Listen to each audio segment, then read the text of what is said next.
China implements CBDCs into their killer app. Yeah. Yuga Labs goes big on Bitcoin. Travis goes bonkers with ChatGPT wizardry. Web3 Show. Here we go. It's the Web3 Show. Now you know what you didn't, so let's freaking go.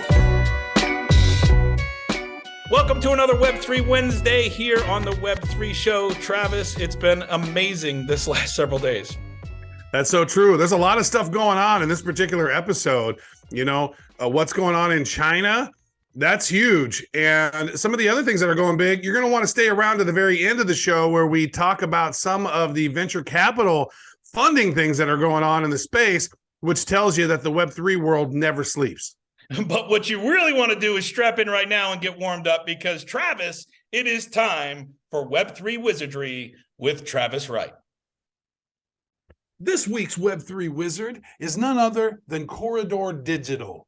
Why? But you got to check this out. They've used AI to recreate animation. They've created their own anime that is rock, paper, scissors. And none of this was drawn. This is basically using stable diffusion, using some AI code, and using a green screen to totally reimagine what is possible with AI and with animation. And get this, they did this thing with like a skeleton crew compared to what would happen at a traditional movie house. Like, it's unbelievable, the kind of stuff that could be done with AI and animation. Ladies and gentlemen, the game has changed. Travis, that was great, man. Oh my God, you're back already. Thank you so. Oh, sorry. Thank you so much. Yeah, I'm back. It's great. Great to be here. Wizard. No, not for this week. Wait till next week. All right, now it's time. Don't make me put a spell on you, Chris Snook. I'll do it. You will. All right. Next up is Donald Lim coming to us with our Southeast Asia Web3 update from Shanghai. Donald, welcome to the show. Hey guys, thanks for having me again. Coming in from China, and I'm going to give you the latest update from Asia. As you know, just this week, China's largest social network and instant messenger, WeChat, has recently added China's central bank digital currency, the CBDC, to its payment application WeChat Pay. More than 1.2 billion users now will have access to this feature and will be able to spend their digital yuan to pay for goods, services, and utility bills, including direct transactions between WeChat users. So this is the first of what will happen if you look at how China, the massive population, all jumping and using their digital yuan and digital currency.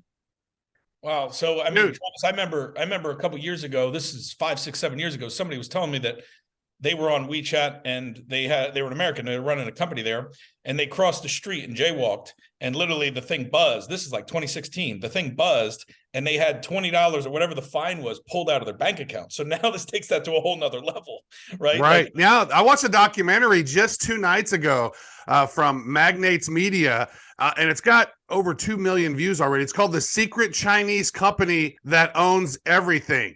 And what's interesting about this is not just like a WhatsApp. It's like WhatsApp plus PayPal plus Uber plus all your video games plus Yelp plus Facebook plus Instagram plus every one of them are in one. And guess what? You have that app, the CCP has all your stuff. So be careful on that one. How are people actually distributing this, Donald? I mean, to get somebody to start using a CBDC, which I think is not a good solution overall, but how is China getting people to use the CBDC?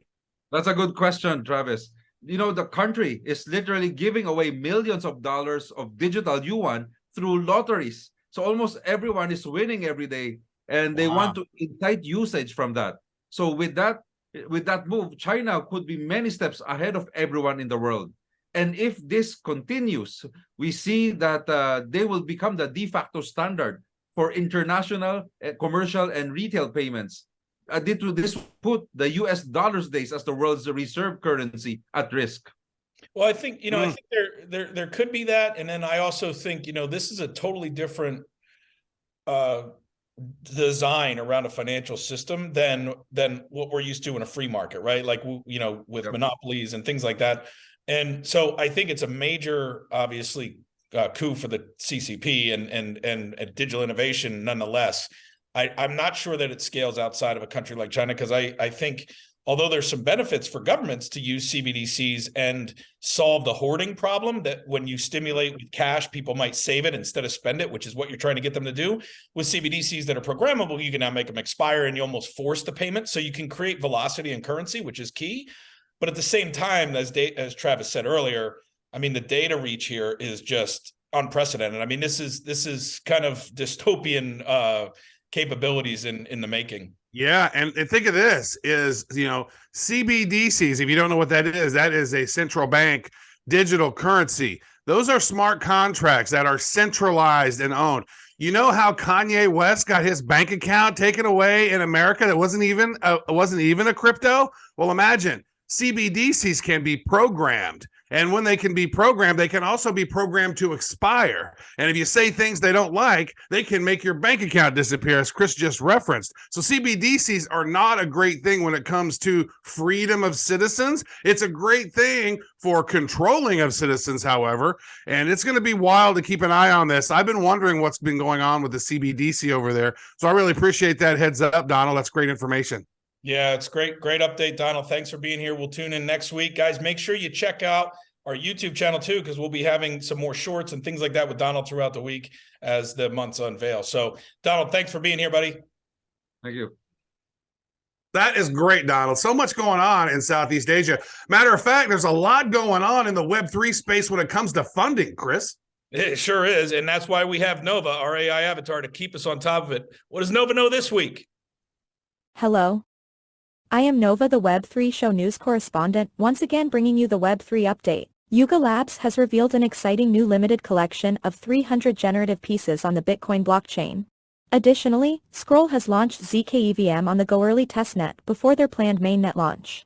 On the investment side, Ether.fi recently raised $5.3 million in a seed round co-led by North Island Ventures, Chapter 1 and Node Capital.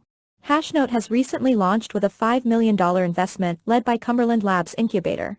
Follow us on Instagram and YouTube at Web3 Show. Back to you, Chris and Travis. Yeah, Travis, I mean, you saw that Yuga actually did over $16.5 million in 24 hours with their first Bitcoin NFT on the Ordinals. They continue to crush it. That community is obviously still I think they need more money, Chris.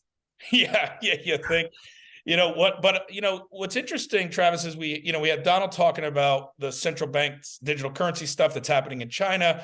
We had a crazy couple of weeks here. Silvergate just, folded and some other things. It seems like the on and off ramps are changing. But here's what's also interesting is that the innovation and the traction that's happening in this space is actually scaling. Avalanche announced a massive deal this week with TSM and Blitz and 30 million gamers, and they're literally creating an exclusive for the blockchain to bring all that gaming activity onto the on-chain on Avalanche and process all the payments through Core. So yeah, and this is not financial advice, but that's a really good clue of where things are going, right? If Avalanche is doing that, not financial advice, might be a good one to pick up a little bit of that. Yeah, and I mean, the other thing to watch is just what this collision course between the kind of present status quo financial on-ramps and off-ramps are in the banking system with the new economies that are be creating inside of these communities. So we'll have to keep you posted on that over the next couple of weeks. That's all we got. Yeah. That is great. Well, thank you so much for tuning in to the Web3 Show. Make sure that you are subscribed to the YouTube channel because we're bringing you lots of amazing type of shorts every single week. And then also Nova's going to be popping in there and sharing great wisdom along the way as well as YouTube shorts. Chris and I and Donald are going to be creating shorts, and we're going to be doing it while wearing shorts. All right, everybody. We will see you next time. I'm literally wearing shorts.